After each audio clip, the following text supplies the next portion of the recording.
ఆంధ్రప్రదేశ్లో పొలిటికల్ పాలన నడుస్తుందా, అధికారుల పాలన నడుస్తుందా అంటే కొంతమంది ఎమ్మెల్యేలు మాత్రం అధికారుల పాలనే అని చెప్తున్నారు. పొలిటికల్ పాలన అంటే రాజకీయ నాయకులు ఏది చెప్తే అది చేయమని కాదు.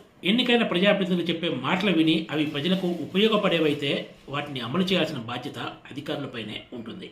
కానీ విచిత్రంగా ఆంధ్రప్రదేశ్లోని కూటమి సర్కార్ గతంలో ఎన్నడూ లేని రీతిలో అత్యంత భారీ మెజారిటీతో అధికారంలో ఉన్నా కూడా కొంతమంది ఎమ్మెల్యేల మాటలు కనీసం అధికారులు ఏమాత్రం చెవికెక్కించుకోవటం లేదు. అంతేకాదు ఎమ్మెల్యేలను ఎమ్మెల్సీలను కలవటానికి కూడా కొన్ని జిల్లాల్లో అధికారులు అసలు సమయమే ఇవ్వటం లేదంటే పరిస్థితి ఎంత దారుణంగా ఉందో అర్థం చేసుకోవచ్చు.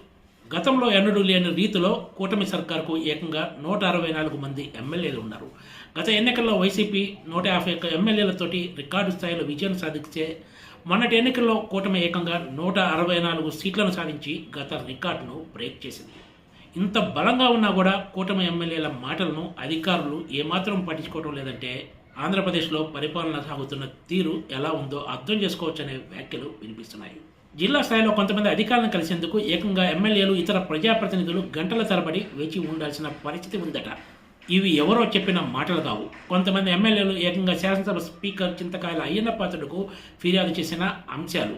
స్పీకర్ ఇదే విషయాన్ని ప్రభుత్వం దృష్టికి తీసుకెళ్లి ఈ సమస్యలను పరిష్కరించాల్సిందిగా ప్రభుత్వానికి లేఖ రాశారు కూడా. ప్రజాప్రతినిధులు పలు జిల్లాల్లో ప్రజలు ఎదుర్కొంటున్న సమస్యలను అధికారుల దృష్టికి తీసుకెళ్లలేకపోతున్నారని, ఏకంగా ఎమ్మెల్యేలను కలవటానికి కూడా వాళ్ళు సమయం కేటాయించడం లేదంటూ స్పీకర్ తన లేఖలో ప్రస్తావించారు. అంతేకాకుండా కొన్నిసార్లు అధికారులను కలవటానికి ప్రజాప్రతినిధులు గంటల కొద్దీ వేచి చూడాల్సిన పరిస్థితి ఏర్పడుతుందన్నారు. ఎమ్మెల్యేలు ప్రజలకు సంబంధించిన సమస్యలపై మంత్రులు ఇతర ఉన్నతాధికారులకు లేఖలు రాస్తే కనీసం వాటిని కొంతమంది ఏమాత్రం పట్టించుకోవటం లేదని, మిగిలిన వాళ్ళు తమ లేఖలకు సమాధానం కూడా ఇవ్వటం లేదన్నారు. ఈ అంశాలతో స్పీకర్ మార్చి 26న ప్రభుత్వానికి ఒక లేఖ రాశారు. ఉన్నతాధికారులతో పాటు జిల్లా కలెక్టర్లు ఇతర జిల్లాల్లోని అధికారులు విధిగా ఎంపీ, ఎమ్మెల్యేలు, ఎమ్మెల్సీల విషయంలో ప్రోటోకాల్ పాటించాల్సిందే అంటూ తాజాగా సర్కార్ ఒక సర్క్యులర్ జారీ చేసింది. ప్రభుత్వ ప్రధాన కార్యదర్శి కె విజయానంద్ పేరిట మే 9న ఒక మెమో జారీ అయింది. అధికారులందరూ ఖచ్చితంగా ప్రోటోకాల్స్తో పాటు ఇతర నియమ నిబంధనలు అనుసరించాల్సిందేనని అందులో స్పష్టం చేశారు.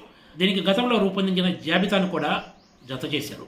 ఎంపీలు, ఎమ్మెల్యేలు, ఎమ్మెల్సీల విషయంలో అనుసరించాల్సిన విధి విధానాలకు సంబంధించి ఎప్పటో మార్గదర్శకాలు ఖరారయ్యాయి. కానీ సమస్య అంతా వీటిని పాటించాల్సిన అధికారుల విషయంలోనే వస్తుంది.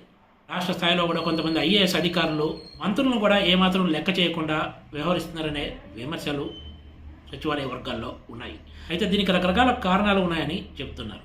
కూటమి సర్కార్ అధికారంలోకి వచ్చిన తర్వాత కూడా చాలా నెలల పాటు ప్రభుత్వంలో వైసీపీ ప్రభుత్వంలో అవా చెలాయించిన అధికారులే ఇక్కడ కూడా అవా చెలాయిస్తున్నారంటూ కొంతమంది టీడీపీ శ్రేణులు సోషల్ మీడియా వేదికగా పెద్ద ఎత్తున విమర్శలకు పిచ్చిన సంగతి తెలిసిందే. Please subscribe TGTV.